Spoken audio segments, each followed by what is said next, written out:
Palitin dalawa.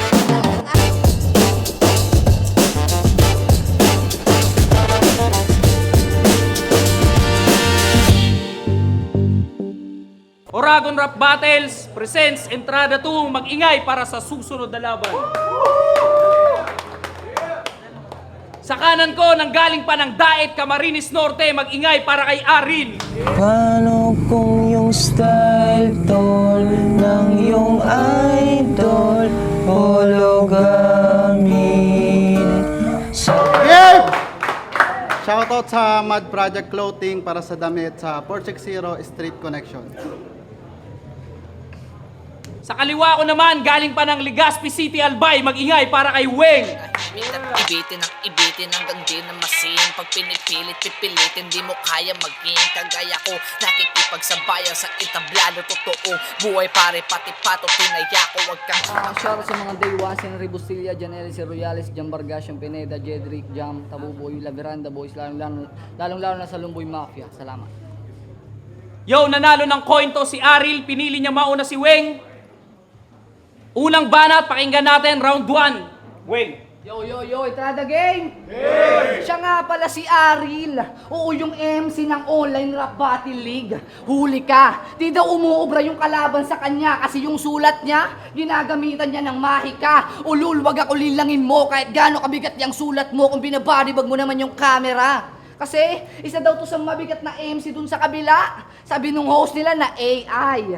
Ano yun? 2 buwan kayo nag-prep tapos ang talent fee nyo online din. Pero TY, umay, kaya wag mo sa akin iiyabang yung nasimulan mong liga. Kung di mo naman kayang patunayan yung galing mo kung paano ibaba sa media. Kaya ngayon, ipapakita at uulitin tong dala-dala kong pyesa. Matik, kasi tong sulat ko, hindi lang puro hangin. Tara, subukan natin agad. Di pa balaran mapadayo o may dayo sagad. Buo basagin balat. Kakakatayin sakin, kamamalasan, di ka pwedeng umuwi ng wala. Dugo sa labi, sige pare, hindi lang to basta bibilisan. Lahat ng lalabas sa dila ay kabibiliban. Ikaw di bibiliban, di kayo mabibilib dyan. Mukhang iyakin ka na lari, ikay binibinyagan. Wala akong pake. Kung tinapat mo sa akin yung heavyweight laban sa middleweight, matatalo na ba ako kung ganun? Tandaan nyo, David versus Goliath, reverse era, 24 linya ko ang binabatong pumapatay sa iyo. Ako si Weng. Si Weng ng Black Mob, pag tumutungtong sa itablado, talagang may mapapatunayan. Nandito ako ngayon para lang sa inyo makipagsabayan. Ika nga ni MCD, kung gusto mo ay kasikatan, hangad ko mapag-usapan. Kasi, sabi niya kay Kusain, busal sa nguso, pag umaagos na yung dugo, dun yung makikita yung bukal sa puso.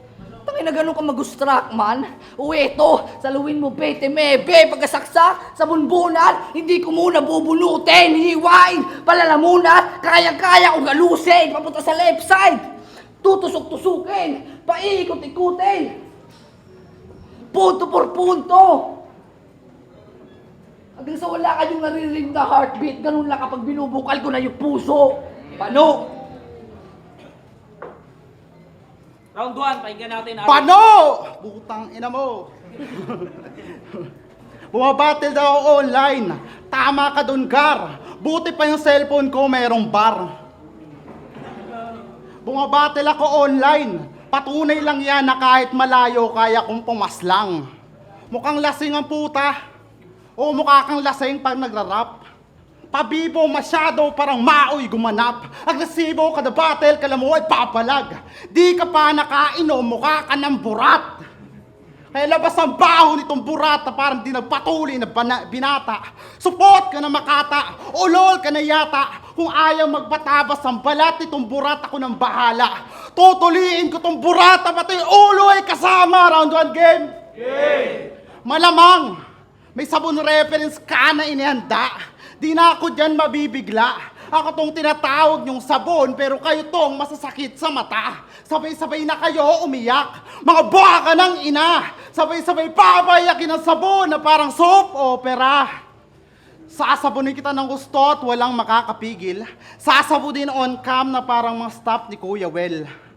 Susubuan ng bareta hanggang bibig mo bumula. Ganyan na ho siya kalala. Kailangan pang subuan ng bar para magkakwenta ka tumula. O ganun ka kabobo, grabe. Huwag ka rito magkalatpar. Wala kang bara kahit nandito tayo sa Baby Resto Bar.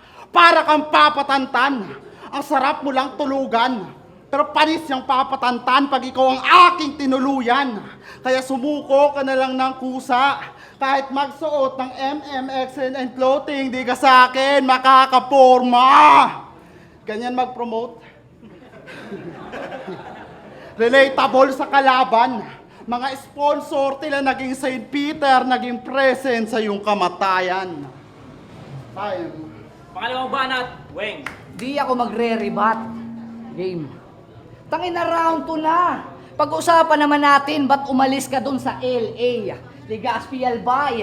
Bakit? Kasi pang big stage ka na? Yung sulat mo, pang professional na? Puro kayabangan. Umalis ka lang doon kasi madami magagaling kagaya ko na kayang-kaya ka sa pawan na may dahilan pa. Bakit umalis to doon mga mano makinig? Kasi yung jowa ng tropa niyang si Jerry nagawa niyang tirisin. Umay iba din. Grabe ka namin. Ultimo kinakasama ng kinakapatid mo nagawa mong sulutin. Walang iya. Pagkatapos mong pakinabangan yung tao nagawa mo pang tarantaduhin. Pwede ka naman sana kung over sa iba, basta kakampi mo pa yung napili mong asuhin. Tablado! Pues, kahit magtago ka kung saan itong si Aril Bisto yan, makakapagtago ka sa lugar pero sa isip hindi man. Kahit ikutin mo yung daan, walang magbabago dyan buwan. Kalimutan mo na't lahat pero yung iniwanan mong sakit sa tropa, nakatatak na yan. Pero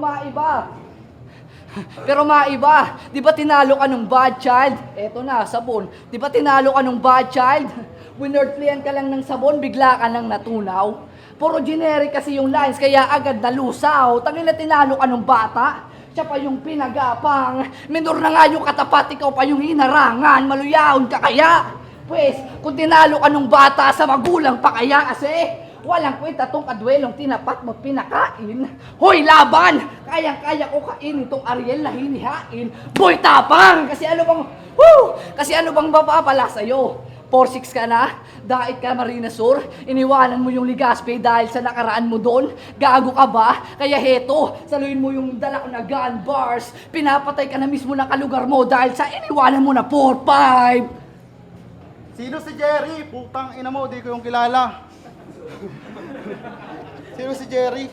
Spelling ng pangalan niya, W33NG. Weng. Ang gulo mo po! Ang hirap mong intindihin. Magsama kayo ng ngongo. Asan yung ngongo? Ngongo. Ano yung 33 mo sa name? TF mo ya? Ang angas-angas mo, kapresyo mo lang pala 3 pirasong tinapa.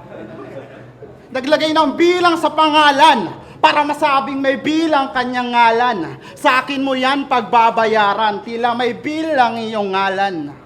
O may bilang sa pangalan pero wala yang halaga. Ngunit ako'y may bilang ang pangalan kay mabibilangan ka talaga. Di pa nakakasugat baon mong mga kataga, habang utak ko sobrang talim kaya nang makataga. Pagkat kung usapang lirikal, lagay mo sa akin kritikal. Mga letra ko'y may bilang parang Roman numeral. Puro ka lang kasi sigaw pero yung punches minimal, di ka sa akin uubra kahit usapang physical. Ako tutuldok dito sa 3-3 na parang decimal. Pagkathanap ko ay big fish, yung brutal at kanibal. Tapos tinapat nyo lang sa sinlambot ng malunggay pandesal. Na yung boses karal-kal parang barker sa terminal. Puta kahit si Crazy Rhyme kaya tong masupalpal. Ano si Crazy Rhyme? Kaya wag ka rito magpinalpal. Di ka pinagpala, walang basbas para mangupal. Di ka si Joel Rabanera. Norman Mangusin pwede pa. Mga puro lang banta, wala namang ibubuga. Time. Huling banat, pakinggan natin, Weng. Yo, huling laban ko sa kabila, pinaslang ko yung mista. Tapos ngayon yung tinapat mo kang higanti na linta kasi sa sobrang laki mo, nagmumukha ka ng pang-derby. Pwede nyo itong ilaban sa WWE kasi kamukha niya si Mark Henry. Hindi ka bagay sa battle rap. Brother, yung napik mo Toms pang daycare, kakayanin ba nitong sumabay sa apoy ni Undertaker? At oo, bumalik ako sa liga para tapusin tong kalaban. Konti lang yung dalang baon, hindi pa pwede itong hangaan, pero sapat na. Manata, yung performance kong dala para ekspektasyon nyo ay tapalan. Hindi ko kailangan magmagaling kagaya ng iba para lang sa palakpakan. Kaya ngayon, babawian na ng buhay itong baboy na barubal. Pagkasaksak sa may back part na adusay. Krimen yung nagawa kasi yung dugo tumatagas sa lapag, brad lang ng awat lang ng buhay. Kala mo ba makakatagos ka? Undertaker to ulul. Ikaw naman ihihiga sa ginawa kong ataol. Ikaw naman ihihiga sa ginawa kong ataol, pero pinanood ko laban mo nung Bad Child. Sobrang bobo mo pala. Kasi isipin mo sa dami mong pwedeng gamitin salitang panggiba, umikot lang yung forward setup mo sa bata, tang ina. Kasi sabi niya, ikaw ay isip bata, mapupuruan tong bata. Ako si Efrem bata, naka-wordplay pa talaga. Yun yung elements na nadala. Anong tawag mo sa wordplay mo pala? Wordplay pang tanga? Kaya ngayon, pinapakitaan ka ng bago, nang matuto ka naman. Tandaan mo, wala ka pang panalong ipagmamayabang. At kung magmamayabang, isipin mo muna kung bakit ultimo yung bata, ikaw pa yung napiling paglaruan. Tigit sa lahat, pasintabi po sa mga bagong salang. May gusto lang iparating kahit di ako mayabang. At sa mga datiyan, pasensya na po kung yung ORB may bago ng tinik sa lalamunan. At tigit sa lahat, di ako nagribat o nagsulat sa mga imbeto niya na kwento. Paano ka magre-ribat? Wala namang bilang yung sinasabi mong inkwentro. Bitch. Yo! Di pa tapos, pre. Lumboy Mafia in the house! Maraming salamat sa gasolina. Pinapatay na yung kalaban, huwag ka nang mag-alala. At hindi ito napapagod. Kada letra sumusunog kasi may sigar na nakapasok. Bitch. Bobo yung enkwentro. Di ba MC kayo doon? Eh di bobo rin kayo. Yo! Kung sa Ligaspi Albay, tagabuwat ka ng graba at bye-bye. Paalam, bye-bye. Dahil dito, ikaw na ang bubo at inilabi ng malaming dabangkay kaya round 3 game. May nasilip lang ako na info. Nagtitinda pala ng pastil itong si Iho. Tama. Masarap raw. Masarap raw. Mainit sa katawan kahit bagong paligo. Bili na kayo rito ng kanyang pastil na ido. Only rice, bawal mag-timepers, bawal umalis hanggat di ka naghahanap ng pampers. Masarap daw, promise, si Previous Pantorok ng anti-rabies. Grabe maghanap buhay, nakakamatay. Sa presyong 69, matitikman nyo na yung pastil niyang doggy style. Kaya weng-weng, huwag ka piling geng-geng. Di mo mauuwi yung W, matitira sa'yo eng-eng. Pasbong pa lang yung pangil mo, parang buwayan na SK. Walang lumalapat na suntok, kahit sa replay, parang laban ni Pacquiao doon sa PBA. At last, round 1 to 3, mga baray di pinigil para ipakita rito sa Tagamayon kung sino sa amin may perfect angle. May apoy to kada battle galing sa aking magma chamber para Admiral Akainu, ganyan ka overpower. Kaya abo kang uuwi ng mayon pagkatapos ko masalanta, ganyan ka kawalang kwenta. Ariel pa nagpakita kung paano maglaba. Time! Motherfucker! Magingay para sa laban na yun, oh. Oragon Rap Battles, Entrada 2. Sa pagitan ni Weng versus Aril, ang boto ng Orado, 2-1. Mag-ingay para kay Aril. Yo, shoutout sa kay Alexis Acuña Ostero, Francis Lizano, Bibo Jan Regian, Raven Ding, Justin, Mami and Judge. Yo, shoutout sa Daeteños Rhyme, kay Ma'am Queen, Anyone Can Rap League, kay Kusain, kay Ash, kay Mateo, sa Benson Trucks at sa girlfriend ko doon, Nabel Alfonso, at sa pamilya ko, sa Daet. Binoto ko ng round 1, binase ko sa punchline, binoto ko si Weng. And round 2, nakuha pa rin yun ni Weng. And pinakamalakas na line doon pinakamalakas na round ni Aril is yung round 3. So para sa kanya yun, round 1, Weng, round 2, Weng, and round 3, Aril. So overall, binoto ko si Weng. Round 1, binoto ko si Aril. Round 2, tingin ko yun yung pinakamahina nilang round pareha. So tinabla ko yun. Tapos round 3, magaganda yung mga angles na napili ni Aril. So round 1, tsaka round 3, Aril. Round 2, tabla. Weng. Tapos sa round 2 si Aril. Tapos sa deciding factor ko sa round 3 is, siguro malaking factor na kasi yung kung sino yung huling bumanat siguro para sa akin. Pero nahirapan na lang ako mag-judge din. So yun na lang. Mas marami yung sigurong na linya ni Aril. So yun na lang. Si Aril.